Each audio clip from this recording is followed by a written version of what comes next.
секретарь США по делам Европы и Евразии. Американской стране были переданы российские инициативы в сфере безопасности.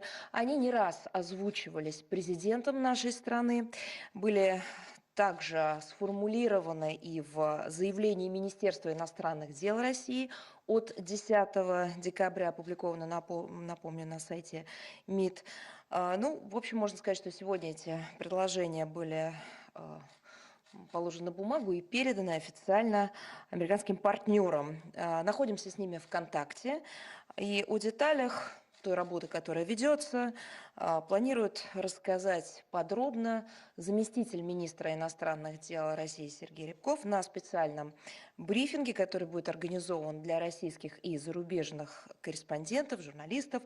Он запланирован на эту пятницу, 17 декабря.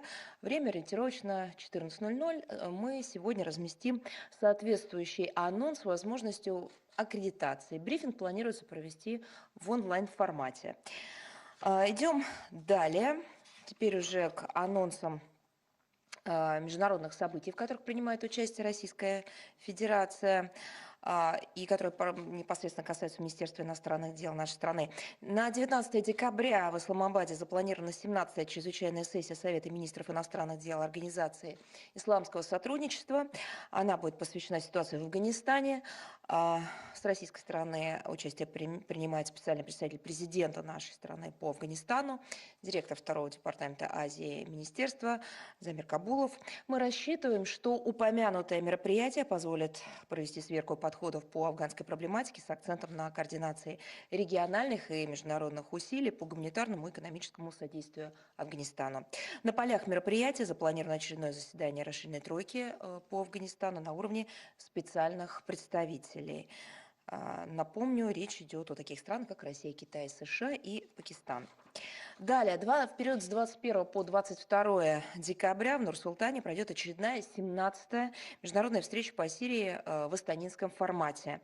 Согласно сложившейся практике, помимо высоких представителей 3 стран-гарантов России, Ирана и Турции, в данном мероприятии примут участие делегации правительства Сирии, сирийской оппозиции, а также наблюдатели из Ирака, Иордании, Ливана, представители Организации Объединенных Наций и Международного комитета Красного Креста. В ходе встречи состоится предметное обсуждение динамики развития ситуации в Сирии, вокруг нее с акцентом на обеспечение дальнейшей стабилизации обстановки на земле и продвижение комплексного политического регулирования в соответствии с положением резолюции 2254 Совета Безопасности ООН. Будут также рассматриваться вопросы мобилизации коллективных усилий с целью содействия нормализации гуманитарной ситуации в этой стране, в том числе через реализацию проектов раннего восстановления объектов социально-экономической инфраструктуры Сирии. Теперь о тех событиях, которые прошли на площадке Организации Объединенных Наций. 13 декабря, как вы знаете, в Совете Безопасности ООН был выставлен на голосование проект резолюции по климату и безопасности. Наша страна проголосовала против. Авторы документа Ирландия и Нигер при поддержке ряда членов Совбеза представили проект, в котором попытались закрепить выходящую за пределы мандата Совета тематику климата и безопасности.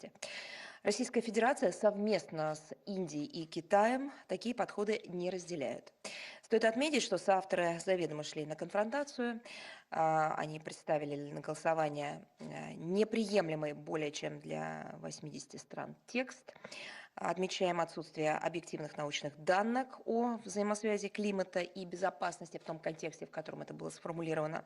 Попытки наделить структуры миротворческих миссий ООН несвойственными ими функциями без квалифицированной экспертизы, мы, в принципе, считаем неконструктивными. И, в принципе, наверное, даже, скажу, более контрпродуктивными. Вместе с Китаем и Индией мы предложили альтернативный проект, который представляет возможность комплексно обсудить климатические, социально-экономические и политические угрозы в регионе Сахеля с учетом специфики региона, представленного одним из авторов резолюции по климату и безопасности Нигером. Со своей стороны намерены продолжать активную работу по борьбе с изменением климата на профильных природоохранных площадках, прежде всего рамочной конвенции ООН об изменении климата. Подобные шаги наших партнеров вызывают сожаления, особенно на фоне в целом успешного завершения переговоров в Глазго в ноябре текущего года. И на прошлой неделе Генеральная ассамблея ООН приняла украинский проект резолюции проблемам милитаризации Автономной Республики Крым и города Севастополь, а также районов Черного и Азовского морей. Основная задача этой инициативы – втянуть Генассамблею в антироссийскую кампанию Киева, его западных кураторов. Ну, мы понимаем, эта авантюра заведомо не пользовалась поддержкой большинства стран. Документ в очередной раз набрал менее трети голосов, а количество государств, которые выступают против резолюции, с года в год неуклонно растет. Подобная тенденция отчетливо демонстрирует, ну, можно сказать, усталость международного сообщества от настырных попыток Украины превратить Всемирную организацию в площадку для сведения счетов нашей страной. Резолюция построена на безосновательных обвинениях в наш адрес, в некой дестабилизации ситуации вокруг Крыма. При этом в документе не отражен целый ряд как раз воинственных мер, которые предприняла Украина, я имею в виду киевский режим в Азовском море, включая переброску туда военных кораблей и регулярное проведение артиллерийских стрельб в его акватории. Наша позиция относительно статуса Республики Крым и города Севастополя как субъектов Российской Федерации пересмотру не подлежит. Воссоединение полуострова состоялось в полном соответствии с международным правом, прежде всего правом народов на самоопределение, закрепленным, напомню, в Уставе Организации Объединенных Наций. Ну, раз уж зашел разговор об активности Украины на международных площадках, давайте посмотрим, что же происходит в этой стране. Развитие ситуации на Украине продолжает вызывать беспокойство, это мягко сказано. Прежде всего, речь идет о милитаризации страны, нарушении прав человека и, безусловно, внутри украинского конфликта в Донбассе. Страны НАТО наращивают поставки на Украину вооружений, тренируют ее военнослужащих, ну, делают это не в целях некой мифической такой задачи по поддержанию стабильности и безопасности, а для того, чтобы просто подливая масло в огонь, придавать еще больший масштаб идущей в стране гражданской войне. С 2014 года США оказали Украине, напомню, военную помощь на $2,5 миллиарда, в том числе более чем на 400 миллионов в текущем году. Недавно Вашингтон осуществил поставку 30 противотанковых ракетных комплексов, «Джавелин», мы уже комментировали эти, так сказать, усилия, явно не нацеленные на мирное разрешение ситуации на юго-востоке Украины, и 180 ракет к ним на $60 миллионов. В будущем 2022 году на поставки Киеву оружия и военного снаряжения предусмотрено $300 миллионов.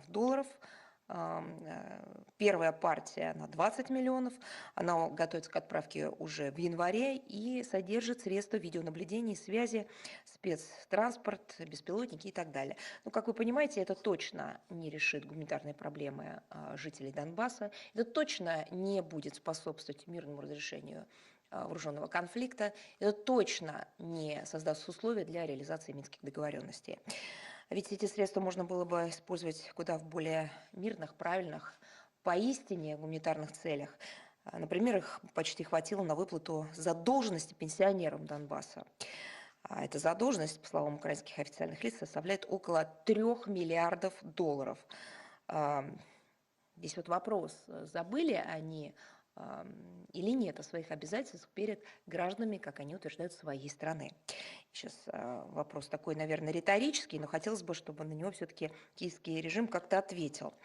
Западные инструкторы продолжают готовить, как я уже сказала, украинских военных, и говорим мы это практически на каждом брифинге, в том числе, как показал недавний скандал Национальной академии сухопутных войск имени гетмана Сагайдачного, просто откровенных неонацистов.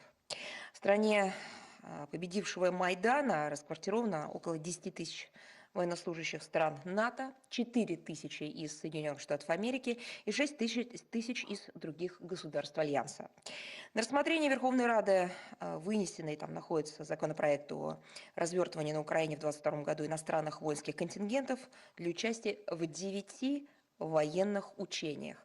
Ну, если вы, кто этого еще не сделал, не поленитесь и откроете Минские договоренности, вы найдете там пункт непосредственно противоположной, о необходимости вывода всех зарубежных контингентов. Речь идет, напомню, о многонациональных маневрах «Объединенные усилия», «Кленовая арка», «Светлая лавина».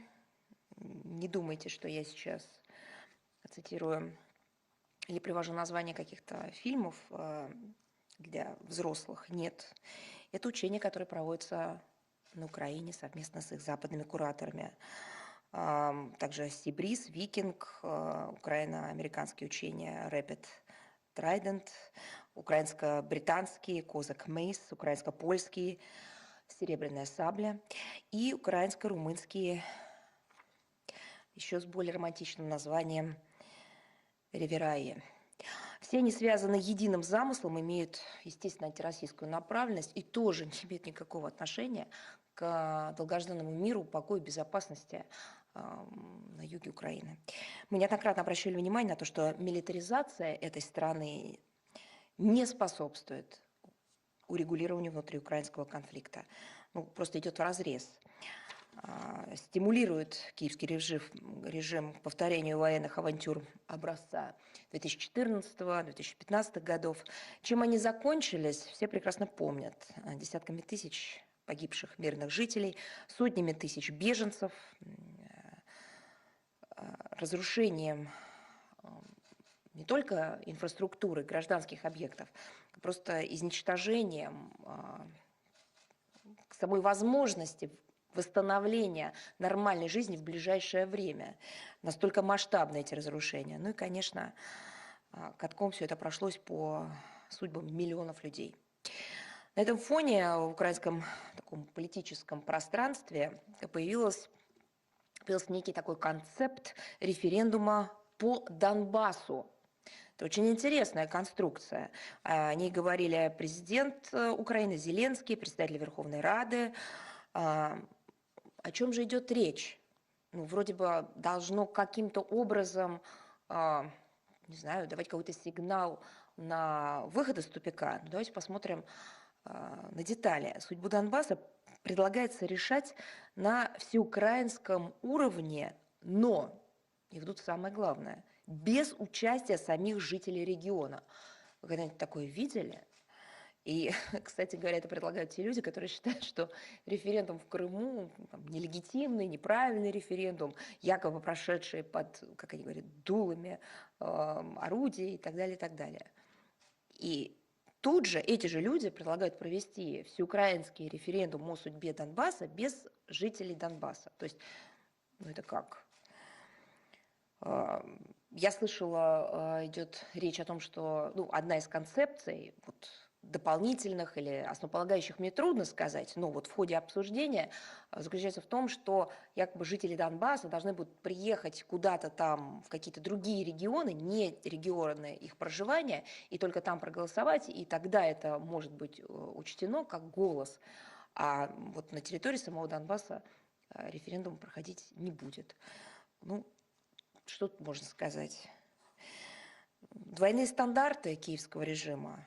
Не уверена. Мне кажется, это просто совершенно из другой оперы. Лицемерие, тоже, думаю, неправильное слово. Издевательство, это ближе к делу. Ведь мы же все время слышим, ведь это же факт. Нам все время говорят о том, что и нам, и международному сообществу, киевский режим говорит, что судьбу Украины нельзя обсуждать без Украины. А можно тогда, как сказать, ответный вопрос, а судьбу Донбасса можно обсуждать без Донбасса? Здесь как-то что-то нужно все-таки как-то определиться с логикой. Киевский режим абсолютно забывает, что в соответствии с комплексом мер согласование всех аспектов урегулирования должно осуществляться в прямом диалоге Киева с Донецком и Луганском, как между, собственно говоря, сторонами конфликта. То есть помимо, так сказать, воли отдельных политических деятелей, есть еще утвержденный, в миллиардный раз повторяю, Советом Безопасности ООН, его резолюции, комплекс мер, в котором прямо говорится о диалоге сторон при решении, так сказать, судьбы региона. К сожалению, на территории Украины были и стали, и являются обыденностью правовой такой беспредел, и разгул неонацизма, продолжаются преследования оппозиционных партий, журналисты, блогеры, средства массовой информации, редакторы, простые граждане, которые пытаются хоть что-то сказать поперек вот этого мейнстрима, а это уже не мейнстрим, это уже какой-то, мне кажется, поезд, идущий на всех парах в неизвестном направлении, точно не по расписанию и явно заходящий в тупик, но на огромной скорости. Так вот, все они подвергаются запугиванию, насилию. Ну, мы видим это каждый день практически, к сожалению, это не видят не то, что каждый день или каждую неделю, даже каждый месяц не считают нужным замечать. Международное сообщество, профильные организации, которые всегда очень чутко реагируют на любые проявления ущемления свободы слова в других точках мира. Неделю назад киберполиция Украины возбудила уголовное дело против скандального сайта «Миротворец». Подчеркну, сайт функционирует более 7 лет. Публикует персональные данные лиц, которые не согласны с режимом. После публикации на этом сайте, ну, это факт, это не то, что кто-то придумал, это факт.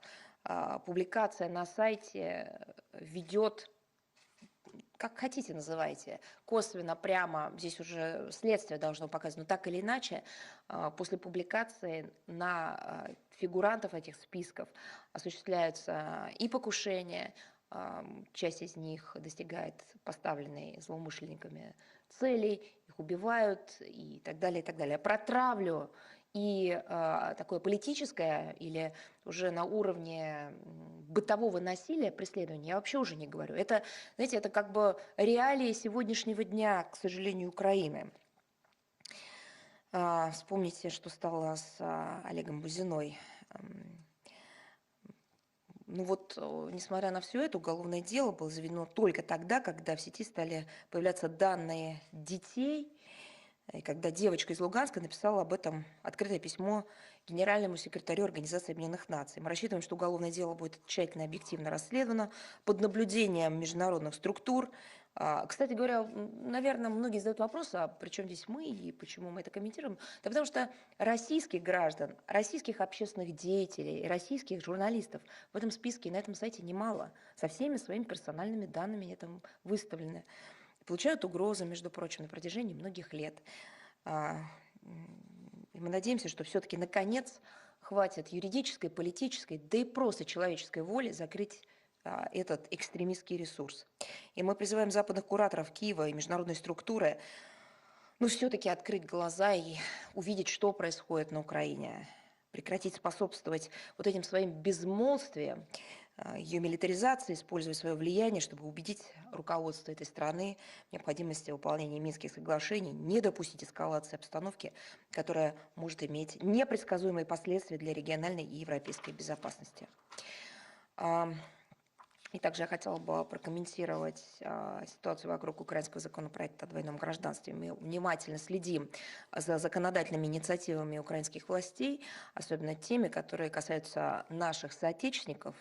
Как вы знаете, 2 декабря президент Украины внес в Верховную Раду законопроект об изменении закона о гражданстве. Так вот, согласно этому документу, предлагается легализовать двойное гражданство для украинцев, которые проживают на Западе, а именно в странах ЕС, Канаде и США. А для украинцев, которые приняли гражданство России, ввести санкции, которые предполагают штрафы и даже ограничение свободы. Вы знаете, вот это в истории 20 века есть и было такое понятие, как апартеид.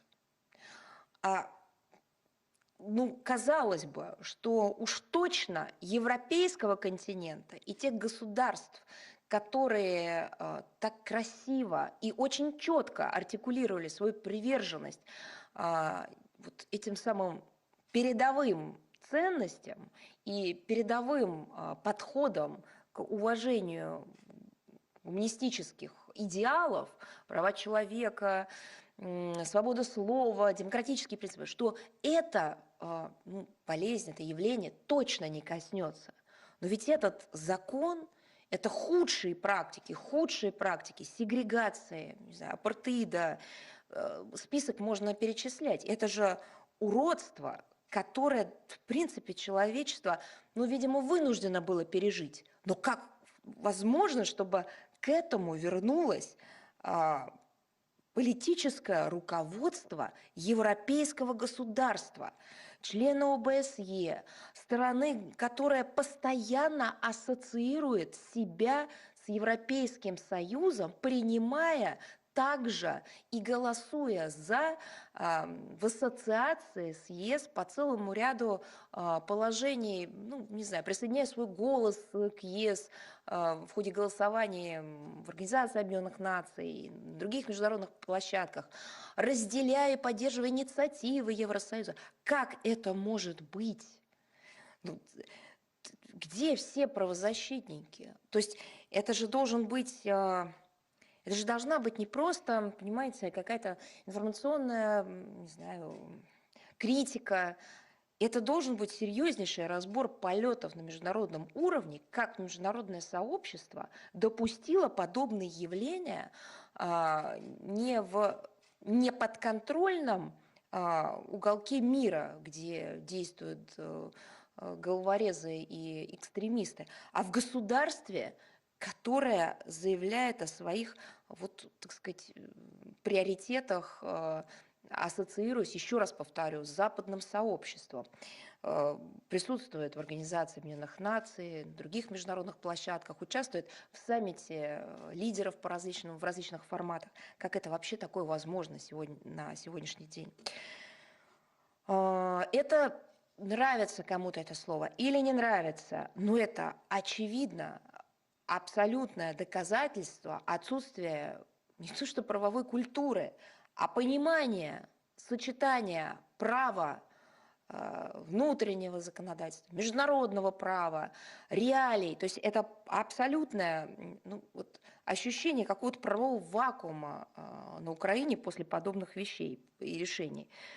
Но при этом мы же прекрасно понимаем, хотя я так думаю, что на Западе это как раз не понимают, что все это идет в русле официальной линии Киева на прямую дискриминацию собственных жителей. По языковому принципу, по национальному принципу и так далее, и так далее.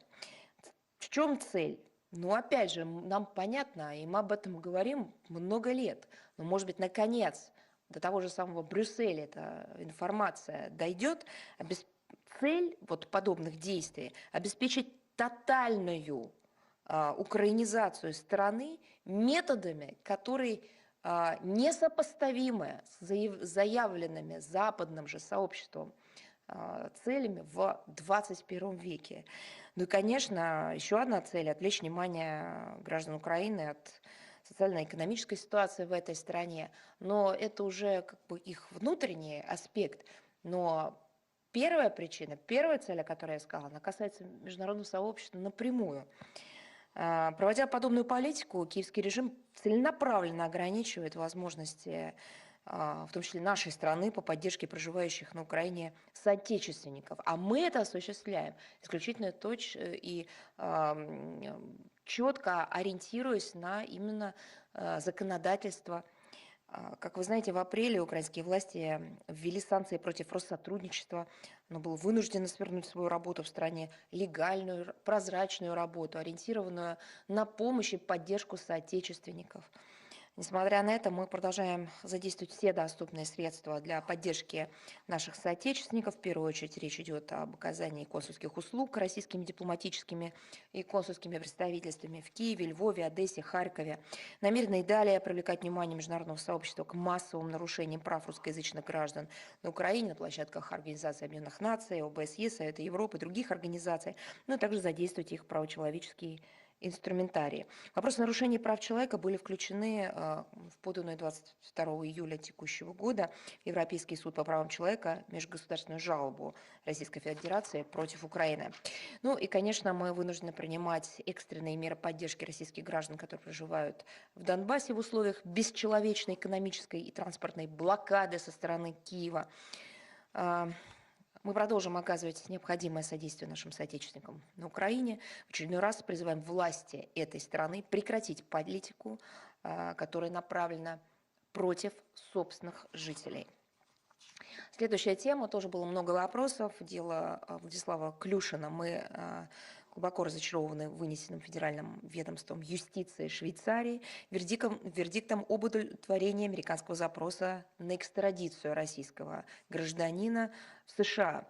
Вынуждены констатировать, что швейцарские правоохранительные структуры проигнорировали доводы адвокатов о политической составляющей дела и безосновательно отклонили встречный запрос Генпрокуратуры нашей страны о выдаче. Также предпочли принять вызывающие большие сомнения обвинения американской стороны, которая продолжает практиковать инициирование арестов россиян в третьих странах и добиваться их выдачи в США. Российская сторона неоднократно предпринимала демарши и высказывала швейцарской стороне серьезную озабоченность на этот счет с призывом к беспристрастному, объективному рассмотрению всех обстоятельств в рамках данного дела. Мы сожалеем, что наши доводы не были услышаны Берном. Российское посольство поддерживает плотные контакты с адвокатами Владислава Клюшина в целях обеспечения соблюдения его прав, оказывает ему необходимую консульскую поддержку. Защита продолжит задействовать все предусмотренные швейцарским законодательством правовые возможности для воспрепятствования выдачи российского гражданина в США. 6 декабря адвокатами подана кассационная жалоба в Федеральный, если так говорить, Верховный суд Швейцарии. Идем дальше. 19 декабря 2016 года, как вы знаете, в Анкаре в результате бесчеловечного, беспрецедентного по своей циничности террористического акта трагически погиб чрезвычайный полномочный посол нашей страны в Турецкой Республике Андрей Карлов. Посмертно ему присвоено звание Героя Российской Федерации. 5 лет назад безвременно ушел из жизни настоящий профессионал, истинный патриот Отечества. Мы отдаем должное тому, что органы судебной власти Турции решительно осудили этот варварский акт агрессии, невинной жертвой которого стал выдающийся российский дипломат. Совместно с турецкими коллегами было проведено тщательное расследование всех обстоятельств данного преступления. Поступательное развитие двустороннего диалога с Анкарой в последнее время, в том числе по ряду ключевых направлений, позволяет полагать, что основной замысел организаторов этого злодеяния – подрыв процесса нормализации двусторонних отношений в тот период и коллективных усилий по стабилизации ситуации и запуску политического регулирования в Сирии. Так вот, все это потерпело, мы надеемся, полную неудачу.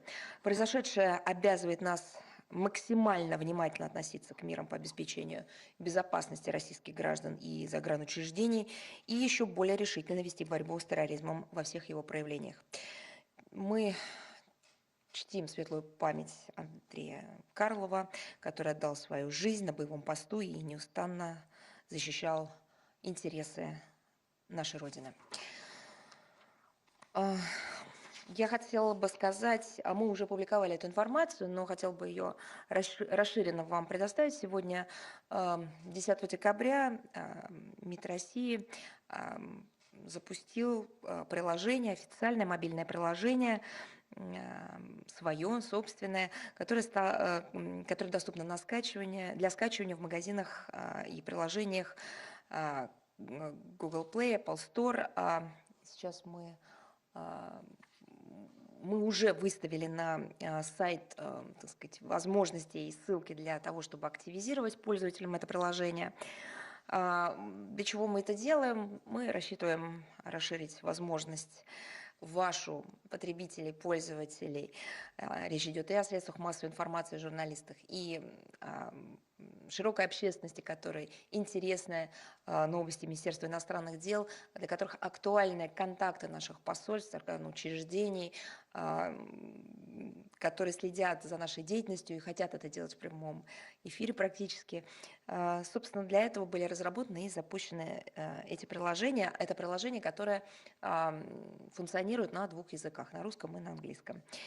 Поэтому сейчас уже у вас, у тех, кто станет пользователями, нет необходимости в загрузке сайта министерства в браузере. Достаточно один раз скачать приложение на смартфон, телефон, ноутбук и так далее.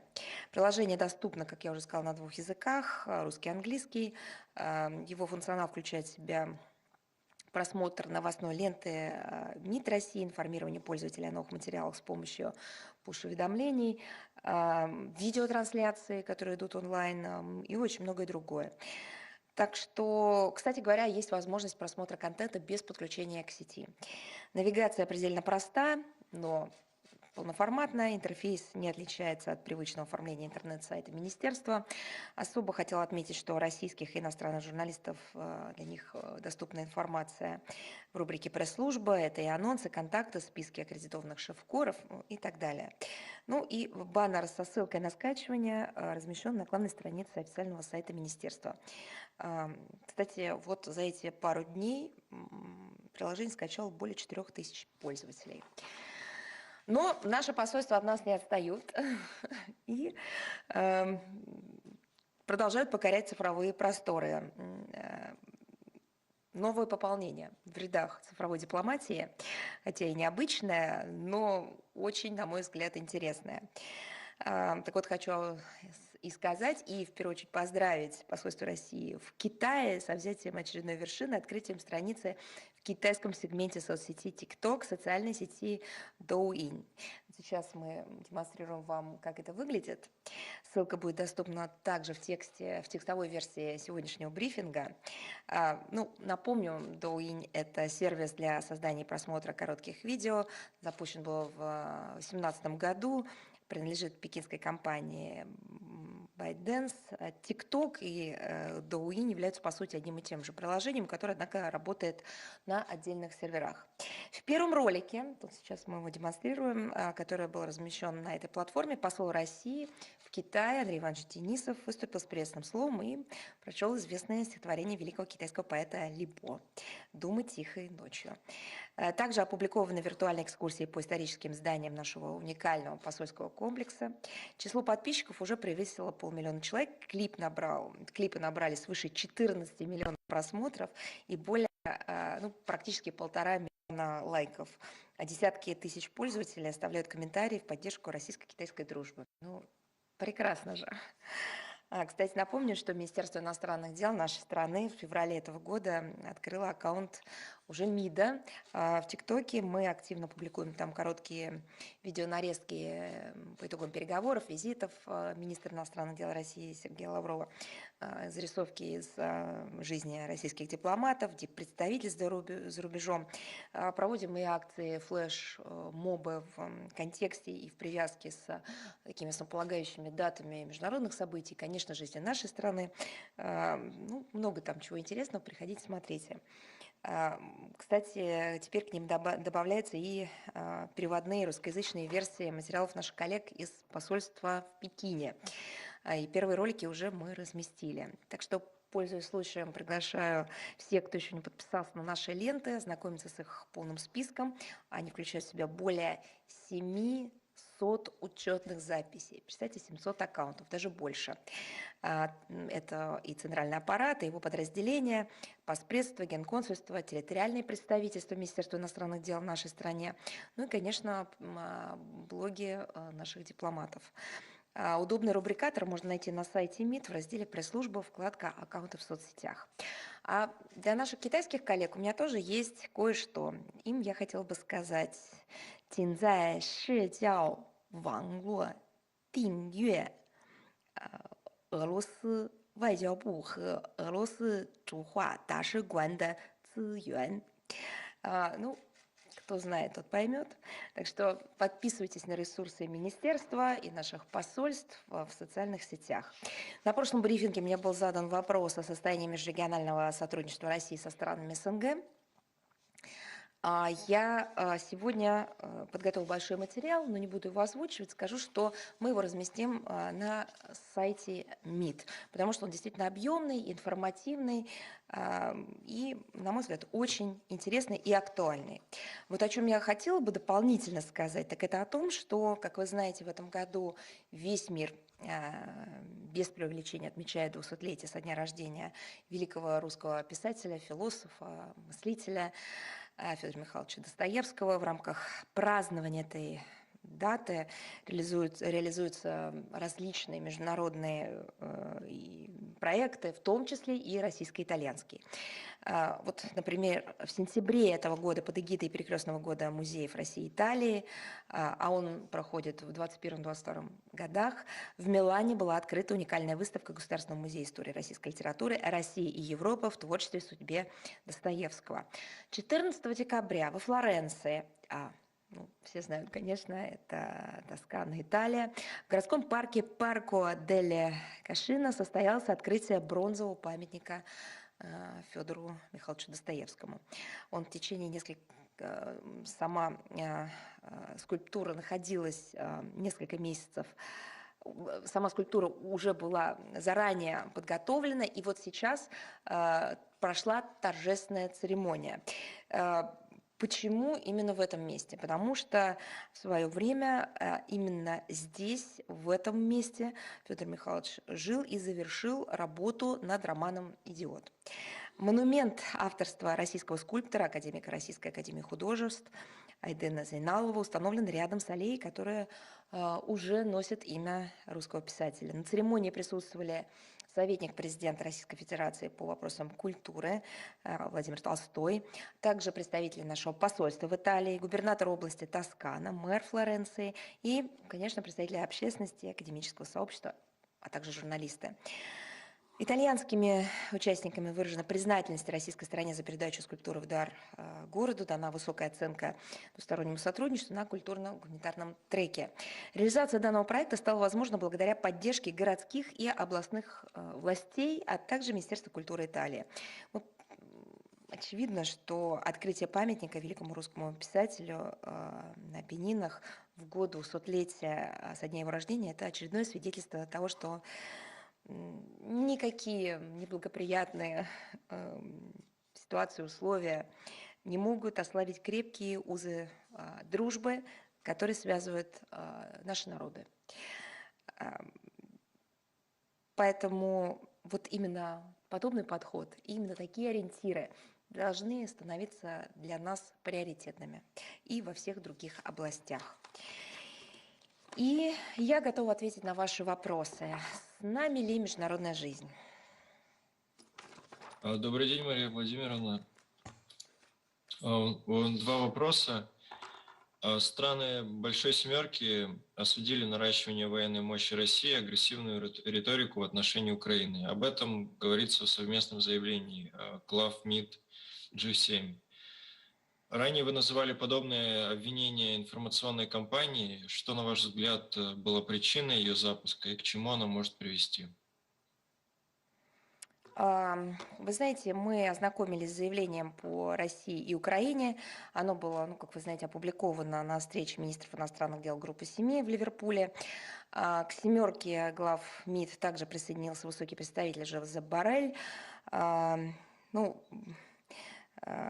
В нем нашло отражение, видимо, нынешнее состояние коллективного разума западного сообщества, как и можно было это, увы, ожидать, исходя из нынешних реалий, чего конструктивного мы в этом заявлении не увидели.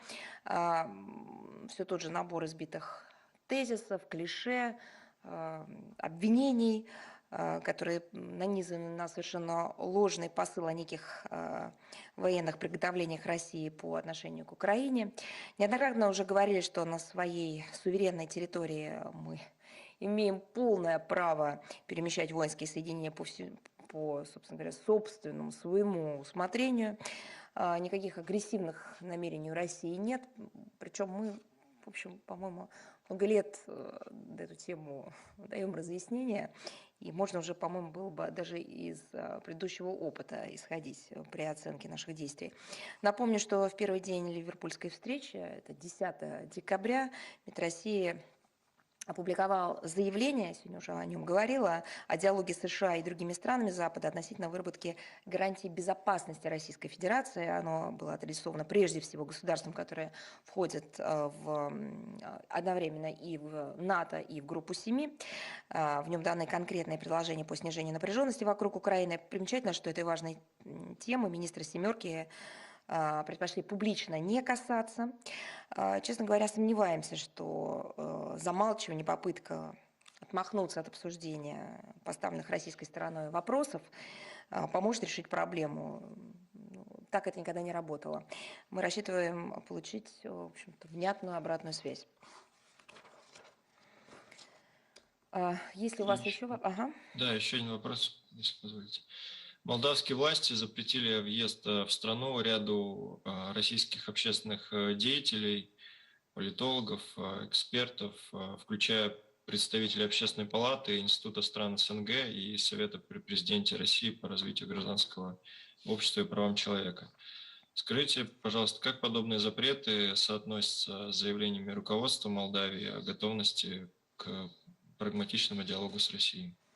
Ну, мы, как вы знаете, комментировали эту абсолютно возмутительную историю с непропуском наших граждан в аэропорту Кишинев, причем речь идет о видных российских общественных деятелях, политологах, историках и так далее. Они обращались к нашему посольству в Молдавии, оно оказывало им посильное содействие во время нахождения в транзитной зоне, в период ожидания возвращения на родину. Ну, насколько мы поняли, действия пограничной службы, пограничной полиции Республики Молдова были связаны с выборами в Приднестровье, которые проходили 12 декабря. Молдавские власти, ну, насколько мы поняли, просто испугались их проведения и стали выдворять из страны всех подряд без разбора. У каждого из выдворенных лиц были свои причины приезда в Молдавию. По-моему, можно было бы даже уточнить у них, у тех, у кого они спрашивали, то есть пограничные структуры. Мне кажется, все и отвечали на эти вопросы. Ну, по крайней мере, госпожа Нарочницкая мне сказала, что на все вопросы она ответила. Зачем, почему она едет в эту страну. Если суммировать, то у каждого из них, как я уже сказала, были свои цели: участие в общественно-политических мероприятиях, встречи с молдавскими партнерами, с отечественниками, научная работа, дела личного характера.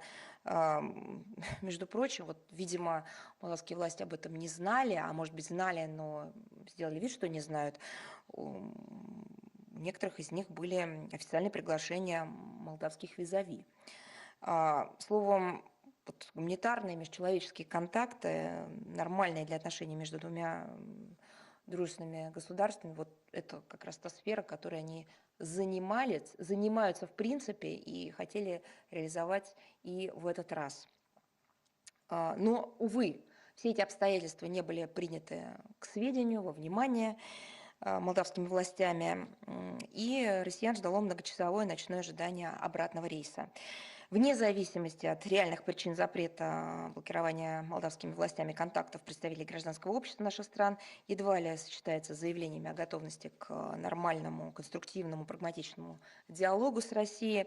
Уже не говорю о неких демократических стандартах, которым привержен Кишинев. Ну, на словах. Все-таки хотелось бы, чтобы и на деле тоже. Они предполагают в том числе уважительное отношение к институтам гражданского общества и к их представителям. Мы рассчитываем, что в Кишиневе откажутся от подобных недружественных шагов, которые, безусловно, не останутся без реакции и сосредоточатся на развитии российско-молдавского сотрудничества. Спасибо.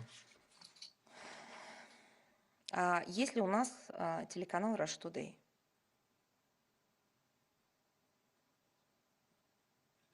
Да, Мария Владимировна, здравствуйте. Слышно меня? Да.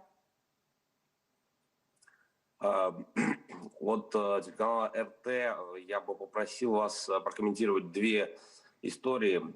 Значит, во-первых, в Эстонии Министерство образования представило план полного перехода на эстонский язык русских школ до 2035 года. И также почти сразу после этого последовали комментарии от премьер-министра, которая сказала, что звучит довольно странно, что это как раз представляет равные возможности всем жителям республики. И также вторая тема – это открытие парка в пригороде Стамбула имени Джохара Дудаева. Скажите, пожалуйста, как вы к этому относитесь? Ну, что Спасибо. касается второго вашего вопроса, то вы знаете нашу принципиальную позицию в отношении установления любых видов памятников экстремистам, террористам, боевикам и так далее, и коллаборационистам.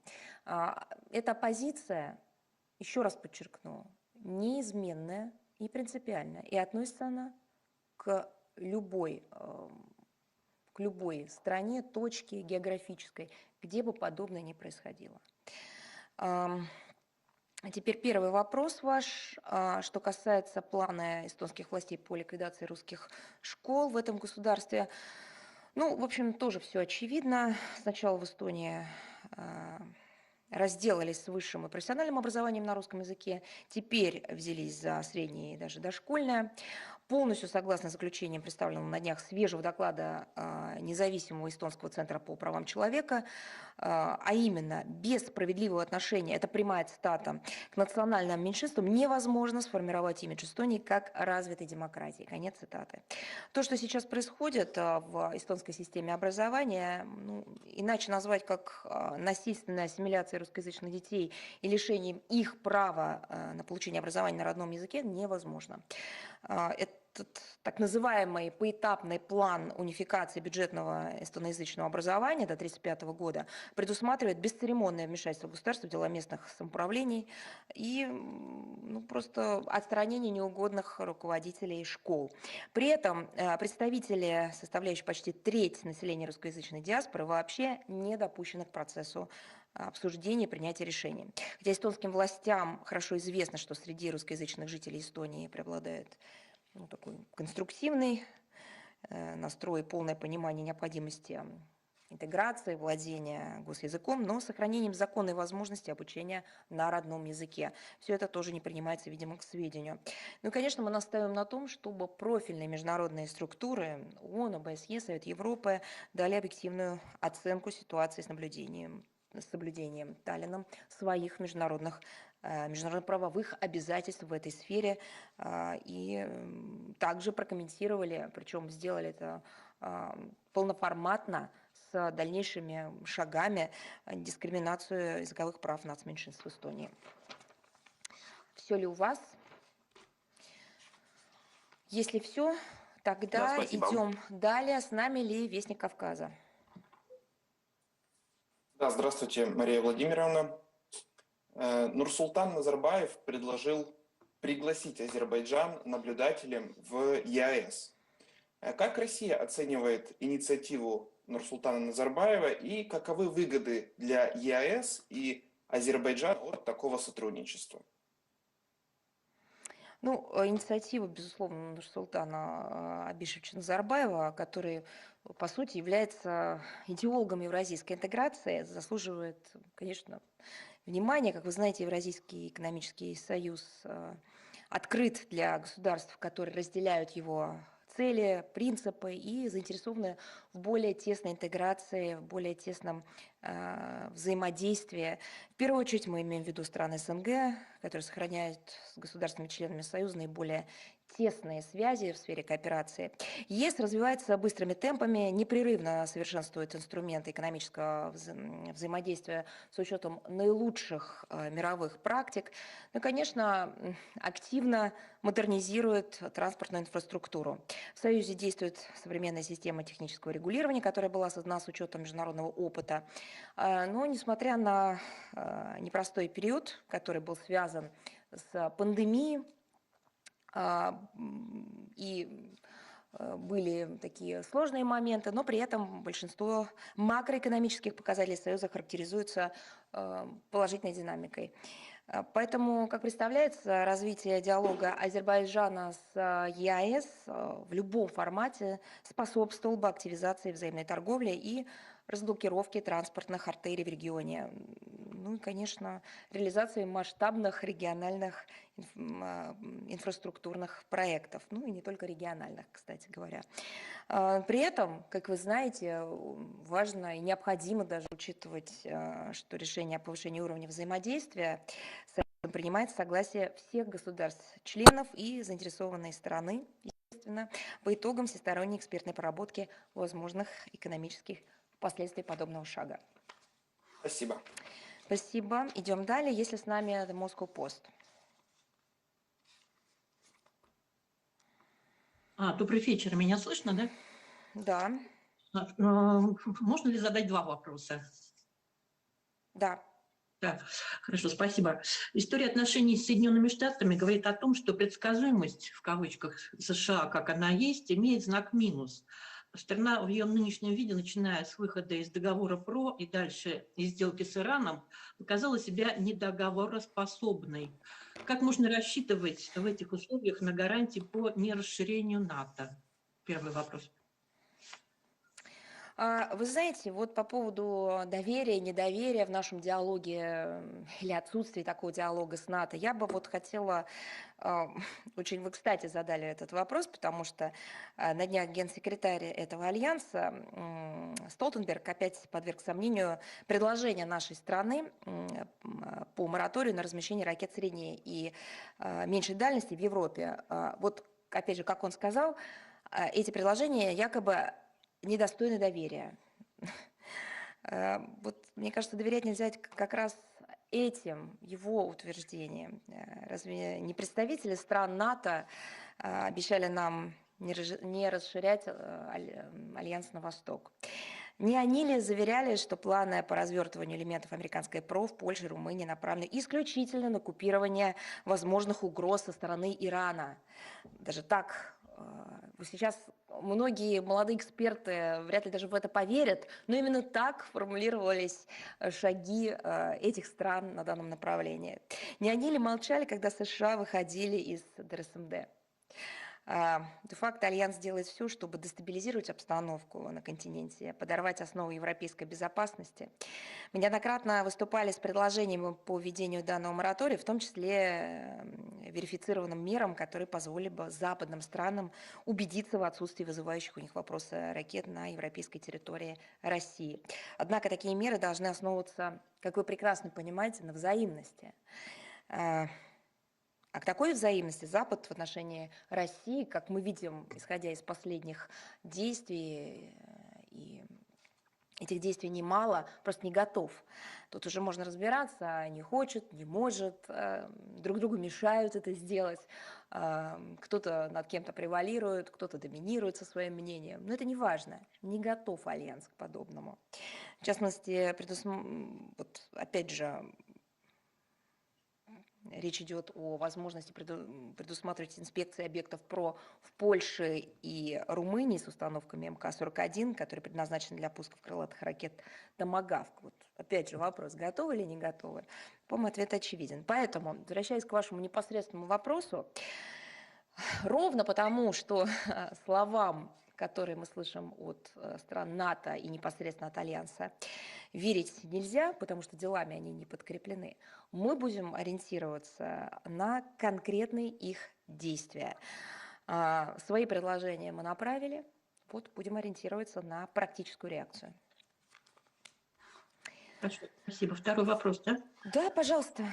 Со всего мира разворачивается ситуация с экстрадицией Джулиана Ассанжа в США. Не считает ли российский МИД реакцию мировых СМИ и властей зарубежных стран на эту ситуацию проявлением двойных стандартов, если вспоминать, какое пристальное внимание уделялось скандалам с журналистами в Российской Федерации? И почему нет официальной позиции? Спасибо. Как нет официальной? У них нет или у нас? У нас мы регулярно комментируем эту тему. Сразу после данного решения суда также был комментарий. Мы постоянно говорим, вначале говорили о лицемерии, двойных стандартах, сейчас мы говорим на основе данных международных экспертов о травле и практически пытках, которые применяются к общественному деятелю, журналисту. Ну, можно как угодно называть его, но так или иначе это человек, который был привержен принципам свободы слова, истины, которая имеет принципиальное значение для международных отношений и своей жизнью, своим делом отстаивал вот ту самую, не знаю, те самые ценности, о которых многие говорят только в ходе заявлений. Поэтому с нашей стороны мы регулярно давали оценку всему тому, что вокруг Ассанжа развивается. А последние действия последних лет, это просто, ну, еще раз хотела бы сказать, что я уже это говорила, это просто какое-то настоящее людоедство, проявляемое нашими западными партнерами. Здесь уже не о двойных стандартах речь, и даже не о попрании высоких принципов и идеалов. Это изничтожение человека, месть ему за его позицию, за его смелость и за то, что он посчитал необходимым, видимо, понимая возможные риски, я думаю, он это понимал, все-таки поделиться с миром важнейшей информацией, которая проливала свет на, как мы теперь понимаем, вранье и обман целого ряда государств. И это вранье и обман были не только исключительно такими политико-теоретическими. Исходя из позиции, основанной на этих ложных утверждениях, западные страны осуществляли интервенцию и агрессию, в результате которых погибли гражданские лица.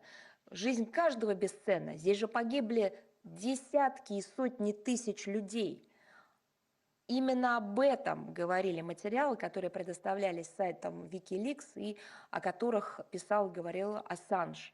Почему международное сообщество так вяло реагирует? Тоже здесь, понимаете, нельзя так это преподносить. Есть люди, общественные деятели в различных сферах, которые понимают всю пагубность для западной цивилизации подобного бесчеловечного подхода и разрушения основополагающих принципов демократии. Они выходят на пикеты, они публикуют статьи, воззвания, подписывают письма, обращения и так далее.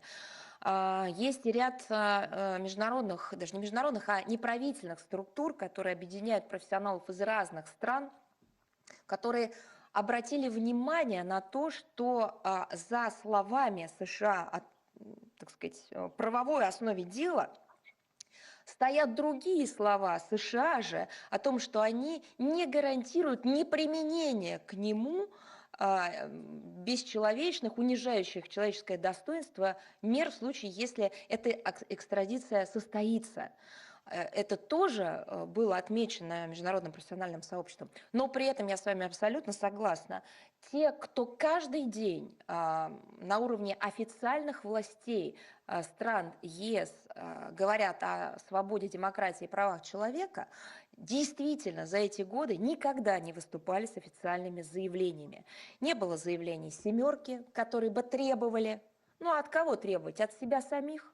Ведь фигурантами вот этого бесчеловечного отношения к человеку являются, так сказать, те, кто сегодня в «семерке», так сказать, во многом задают тональность, это США и Британия.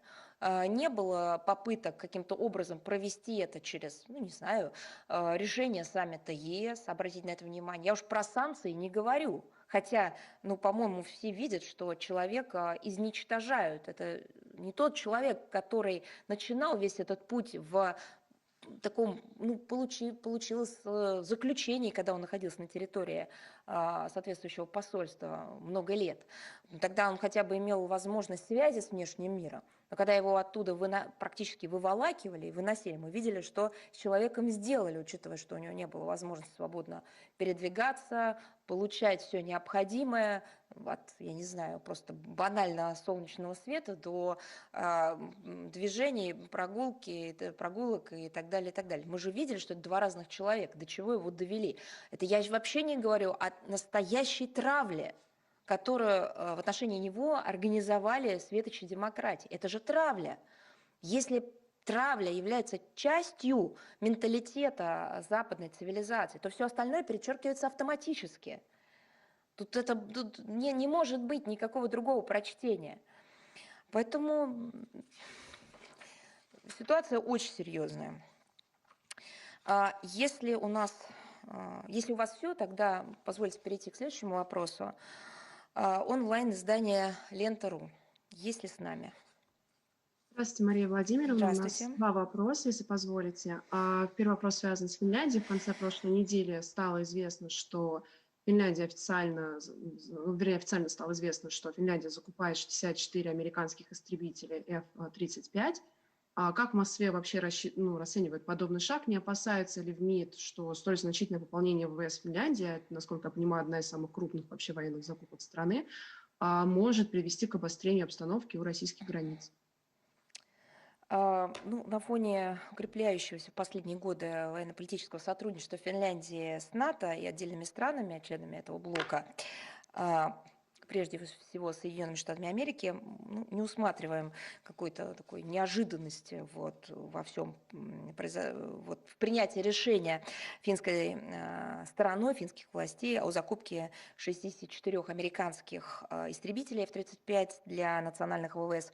Но при этом примечательно, что выбор сделан не в пользу участвовавших в тендере европейских моделей истребителей, включая шведское предложение, но это уже пусть они там сами разбираются. По сути, речь идет о плановой, как мы понимаем, замене аналогичного количества закупленных в 90-е годы американских самолетов F-18 Hornet, состоящих на вооружении оборонительных сил Финляндии. Мы неоднократно заявляли, что с уважением относимся к суверенному праву каждой страны определять свой путь, вырабатывать свои подходы к обеспечению национальной безопасности, включая оснащение своих вооруженных сил. Что касается Финляндии, то принципиальный момент – это приверженность Хельсинки традиционной политики неприсоединения к военным союзам, блокам и так далее, которую мы рассматриваем в качестве важного фактора стабильности и безопасности в регионе Северной Европы и в целом на европейском континенте. Есть ли у вас еще вопрос? Еще один вопрос связан, опять же, с Соединенными Штатами. Глава Пентагона Ллойд Остин назвал Литву маяком демократии и пообещал помощь в укреплении вооруженных сил страны для борьбы с Россией, Белоруссией и Китаем. Сразу, да, на всех направлениях? Ну да, да. А вот как вы в целом оцениваете такую вообще постановку вопроса, в том числе вообще, не знаю, характеристику Литвы как маяка демократии и какие цели, на ваш взгляд, преследует США и собирается ли Россия предпринимать какие-то ответные меры, и если да, то какие? Ну, видимо, огонь этого маяка задуло во время шторма, особенно если учитывать, что происходит в этой стране на данном направлении. Происходит следующее. Усиливается в последние годы использование, задействование репрессивных мер борьбы с инакомыслием. Задействуются для этого непосредственно литовские спецслужбы, подконтрольные властям правосудия. Мы примеров приводили немало, и делаем это регулярно. Мы стали свидетелем того, как по-варварски жестоко себя ведут пограничники Литвы в отношении беженцев. Это тоже к вопросу о маяке. Уместно ли накачивать оружием государство, которое позволяет себе такое отношение к конкретным людям? Думаю, что пусть отвечают остальные светочи демократии, которые считают, что их огонь еще не задуло. Зачем происходит подобная милитаризация? Вот это, кстати говоря, действительно важный вопрос. Я думаю, нетрудно. Руководство Литвы не прекращает истерику по поводу возможной агрессии России, как они это называют. Они просто отрабатывают внешнеполитический заказ комплексно по сдерживанию нашего государства. Потом подключились к аналогичной риторике в отношении того же самого Китая. Где страны Прибалтики, где Китай, да? И если до этого они мотивировали какие-то свои претензии нынешние некой исторической подоплекой взаимоотношений с нашей страной, то уж, по-моему, с Китаем тут вряд ли что-то можно найти. Но, видите, все равно и Китай им теперь угрожает. Понятно, это, в общем-то, заказ, сформированный точно не в самих странах Прибалтики, используется политический истеблишмент этих государств как инструмент. Увы, что можно сказать, что выбор делается не в пользу двустороннего взаимовыгодного сотрудничества в экономической, гуманитарной, да и в той же самой политической сфере это вполне могло бы быть, а в пользу вот такой бесконечной агрессивной риторики, не в интересах своей страны, своего народа, а просто по заказу других структур и других стран.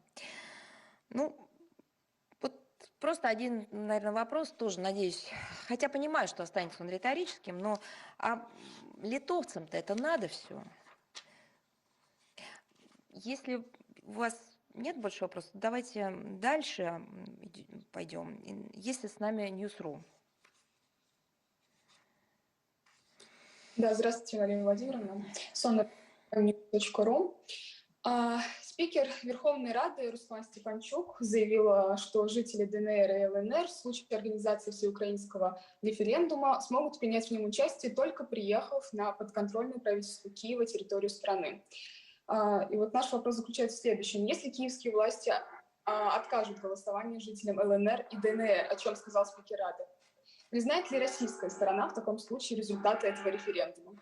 Ну, я уже про этот так называемый референдум, я имею в виду сейчас в теоретизмах, измышления, которые мы слышим от киевского режима, уже сейчас все сказала. Мне кажется, тут, в общем, говорить о каких-то результатах мифических, возможных, потенциальных не имеет никакого смысла.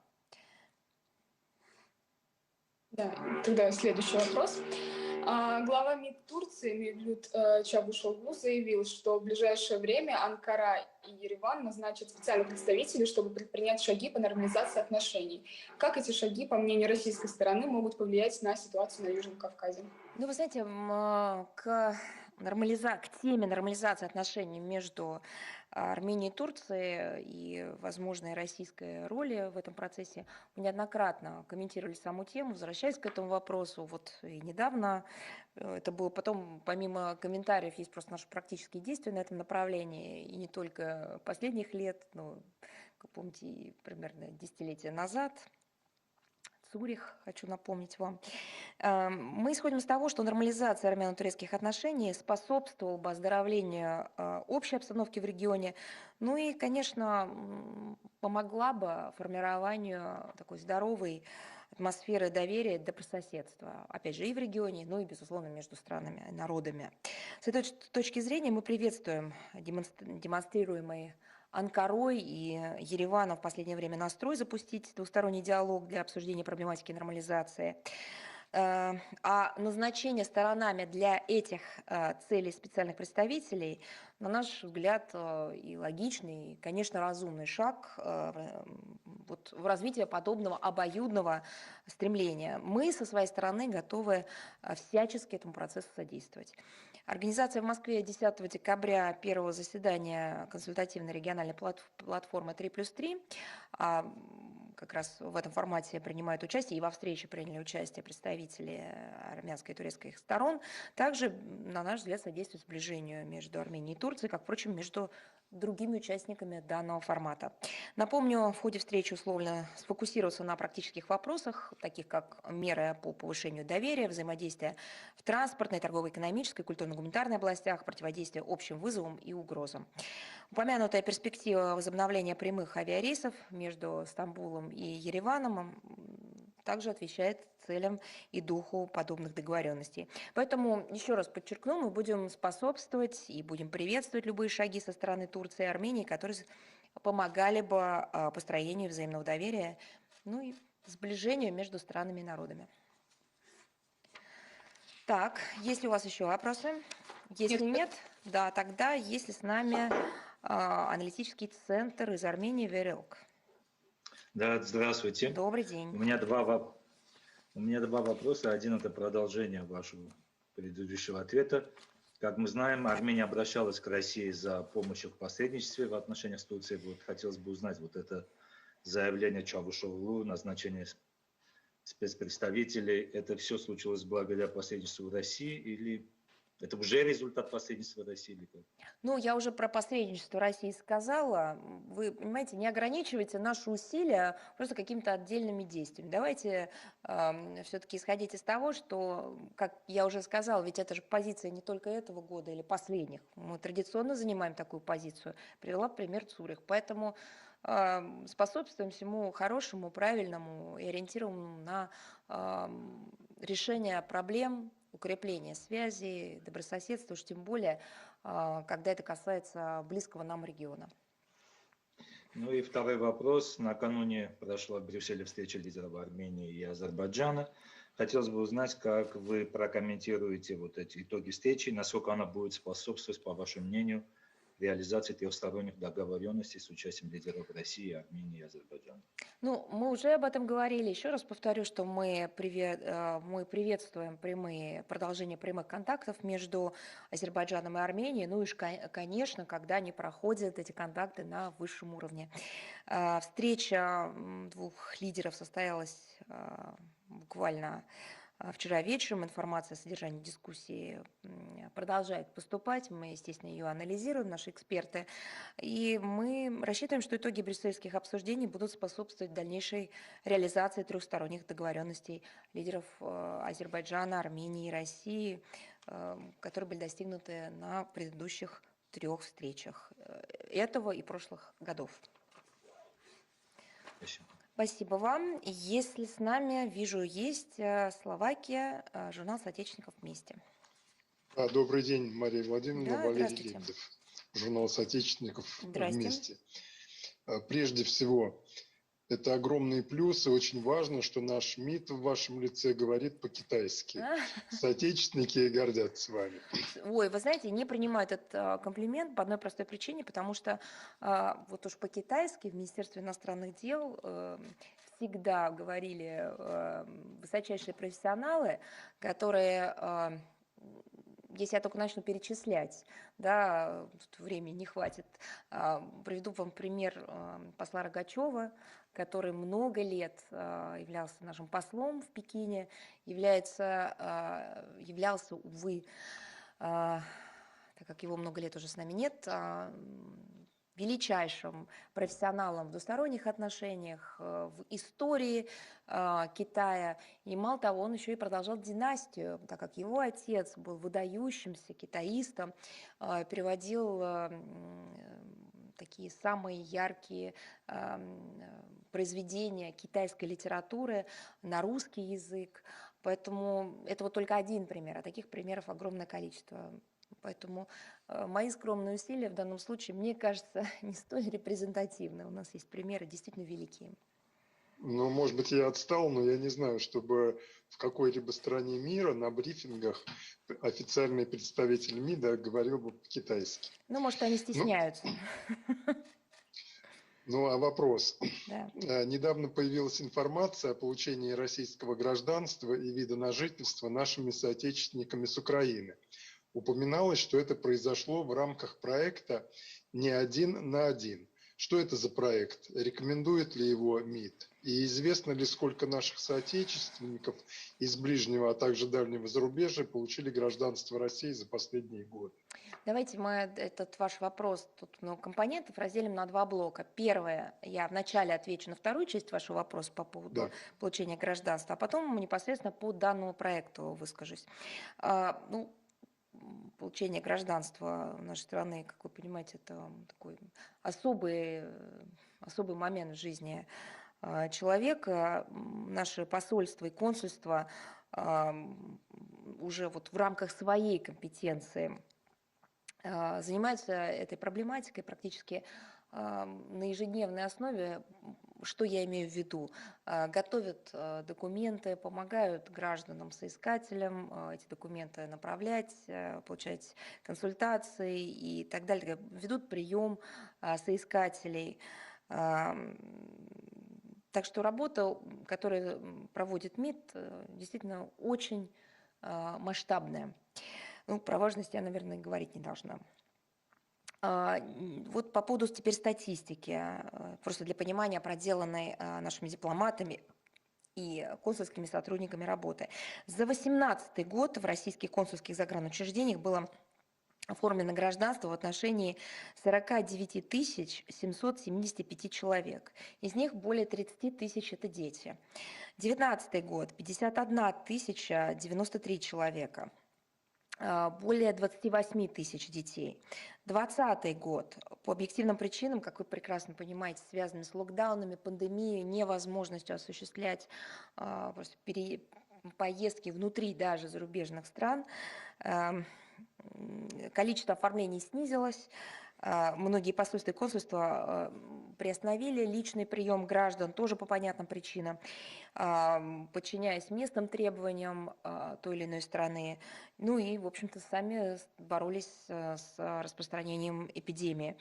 Соответственно, эта цифра составила 30 160 человек, из них более 21 тысячи это были дети. А текущий год, он еще не закрыт, но 28 684 человека, из них более 24 тысяч детей. Теперь непосредственно о проекте, который вы упомянули, «Не один на один». Это совместная инициатива телеканала Rush Today и Министерства внутренних дел нашей страны. Запущена была в 2018 году после серии публикаций о соотечественниках, которые столкнулись с бюрократическими проблемами при оформлении российского гражданства, с другими сложностями, особые случаи. Задача этого проекта, как я понимаю, не только информирование широкой аудитории о правилах прохождения миграционных процедур, но и просто оказание адресной помощи иностранным гражданам, которые желают приобрести российское гражданство. Ну, мы уточнили, за 3 года в редакцию Rush Today обратилось более 120 человек, которые не могли получить документы. 85 соотечественникам была оказана помощь в выдаче документов, разрешение на временное проживание, вид на жительство. Еще 53 человека получили российские паспорта.